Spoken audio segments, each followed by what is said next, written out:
Praise the Lord. பிப்ரவரி 14 என்றாலே எல்லாத்துக்கும் ஞாபகத்துக்கு வருகிறது காதலர் தினம், வேலண்டைன்ஸ் டே. இது உலக அளவில மிக சிறப்பாக, குறிப்பாக இளைஞர்கள் மத்தியில் கொண்டாடப்படுகின்ற ஒரு நிகழ்வு. இந்த நாள் என்ன பண்றோம்? வெகுமதிய குடுக்குறாங்க, பல இடத்துல சந்திக்கிறாங்க, பார்ட்டி வைக்கிறாங்க, சோசியல் மீடியால ஹார்ட், அதாவது இருதய எங்க பார்த்தாலும் ஹார்ட் தான். அப்படிதான் இருக்கும். இது தவிர சிலர் டேட்டிங்கும் பண்ணிக்கிட்டு இருக்கிறாங்க.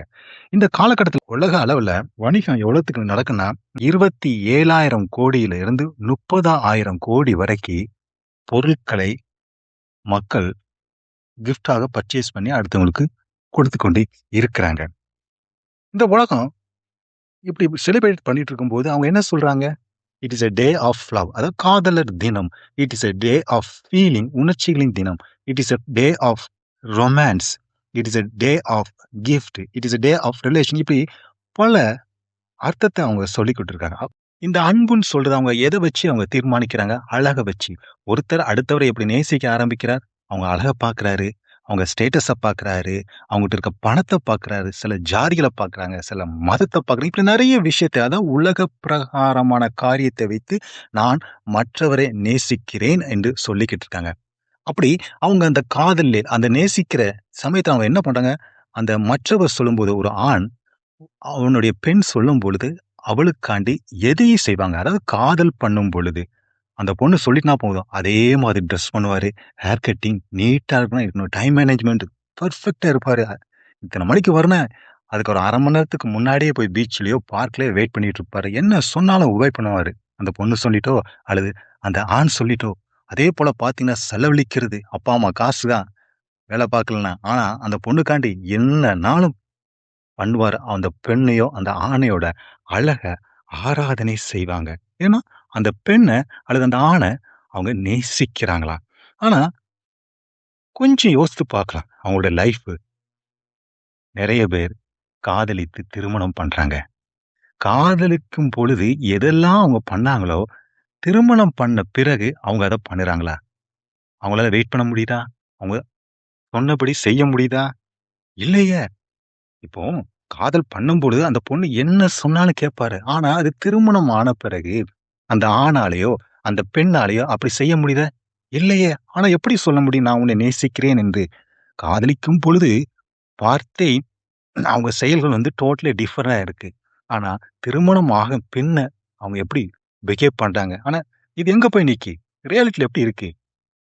குடும்பத்தில வாழ்க்கை முறியுது. காதலித்து திருமணம் செய்ற வாழ்க்கை எத்தனை பேருடைய வாழ்க்கை திருமணம் முறிவுல போயிருக்கு. ஃபேமிலி கோர்ட்ல. காதலித்து திருமணம் செய்தவர்கள் மத்தியில நெறைய டைவர்ஸ் நடந்து கொண்டிருக்கிறது. காதலிக்கும்போது என்ன சொல்றாங்க? காதல் புனிதமானது. எங்கள யாரும் பிரிக்க முடியாது. அப்படின்னு சொல்லிக்கிட்டு இருக்கிறவங்க, அந்த திருமணத்துக்கு அப்புறம் அவங்க வாழ்க்கை ஒரு பரிதாபமாக தான் காணப்படுகின்றது. இது ஏன் அவங்க வாழ்க்கையில இப்படி நடக்கு? ஏன்னா, இது உண்மையான அன்பு இல்லங்க. It is just a feeling. அது ஒரு ஆண் இன்னொரு பெண் மேல் ஒரு ஈர்ப்பு. ஒரு பெண்ணுக்கு இன்னொரு ஆண் மேல் வருகின்ற ஈர்ப்பு. ஒரு அட்ராக்ஷன், ஒரு எமோஷன். It is feeling. இதெல்லாம் அலுத்து போயிருது. இப்ப தூரத்துல இருக்கும்போது எப்பமாவது சந்திக்கும் பொழுது அது ரொம்ப அட்ராக்டிவா இருக்கு. அதே திருமணமாகி ஒரே வீட்டுல வைக்கும்பொழுது அலுத்து போகிறது. இது உண்மையான லவ் இல்லங்க. உண்மையான அன்பு எதுன்னு 1 கொரிந்தியர் 13ஆம் அதிகாரத்துல பவுல் சொல்லிப்பாரு. அன்பு சகலத்தையும் தாங்குங்க. அன்பு ஒரு காலும் ஒழிந்து போகாது. அன்பு சினம் அடையாது. அன்பு சகலத்தையும் சகிக்கும். அன்புக்கு தியாகம் உண்டு. எந்த சூழ்நிலையும் அது மாறவே மாறாது. எந்த ஒரு பிரதிபலனும் அது எதிர்பார்க்காது. நாம விலகினாலும் அது நம்ம விலகாதுங்க. இதுதாங்க உண்மையான அன்பு. இந்த அன்பு இயேசு கிறிஸ்துட்ட மட்டும் தாங்க இத பார்க்க முடியும். அவரால மட்டும் தான் உண்மையான, மெய்யான அன்ப குடுக்க முடியும். அவருடைய அன்பு தான் நேற்றும், இன்றும், எப்பொழுதும் மாறாது. நான் அவ்வளவு நேசிக்கிறேன். அந்த நேசிப்பு நம்ம அழக பார்த்து வரல. நம்ம ஸ்டேட்டஸ பார்த்து வரல. நம்ம படிப்ப பார்த்து வரல. நம்ம திறமைய பார்த்து வரல. நம்ம ஃபேமிலிய பார்த்து வரல. ஆதியிலங்க நம்ம பிறக்கிறதுக்கு முன்னாடியே நம்ம தெரிந்து கொண்டு நம் மேல அன்பு செலுத்தி இந்த உலகத்திற்கு அனுப்பி வச்சிருக்கிறாரே. நம்ம எத்தன தடவ அவர விட்டு விலகி போறோம். நம்ம விலகி போகும்போதெல்லாம் அவர் நம்ம கைவிடாத நேசர். நம்ம விழுந்து போகும்போதெல்லாம் நம்ம எப்படியெல்லாம் தூக்கி எடுத்தார். அதுதாங்க அவரு அன்கண்டிஷனல் லவ். எந்த ஒரு பிரதிபலனும் பார்க்காம செய்கிற ஒரு அகப்பே லவ், சாக்ரிஃபைஸ் லவ். அவருடைய லவ் வந்து ஃபீலிங்ஸ் இல்ல, அட்ராக்ஷன் இல்ல, சோசியல் ஸ்டேட்டஸ் இல்ல. உண்மையான அன்பு ஒரு காலும் மாறாதது. நீங்க எந்த சூழ்நிலையில இருக்கலாம். இந்த காதலர் தினத்துல நான் இந்த பொண்ணுகிட்ட போய் ப்ரப்போஸ் பண்ண போறேன். இந்த பையன்கிட்ட போய் ப்ரப்போஸ் பண்ண போறேன். அல்லது எனக்கு பிரேக் ஆயிட்டுங்க. அல்லது எனக்கு நல்ல சந்தோஷமா போயிட்டு இருக்கு அப்படின்னு நினைக்கலாம். உங்ககிட்ட ஆண்டவர் சொல்லுகிற ஒரே ஒரு விஷயம் தான். நான் உன்னை உண்மையாக நேசிக்கிறேன் அப்படிங்கிறதான். நீங்க இந்த பண்ணிக்கிட்டு இருக்க அன்புலாம் ஒழிந்து போகும். என்னுடைய அன்பு நேற்றும் இன்றும் என்றும் மாறாதது என்று ஆண்டவர் அழைக்கிறார். நீங்க ஒரு விசை யோசித்து பாருங்க.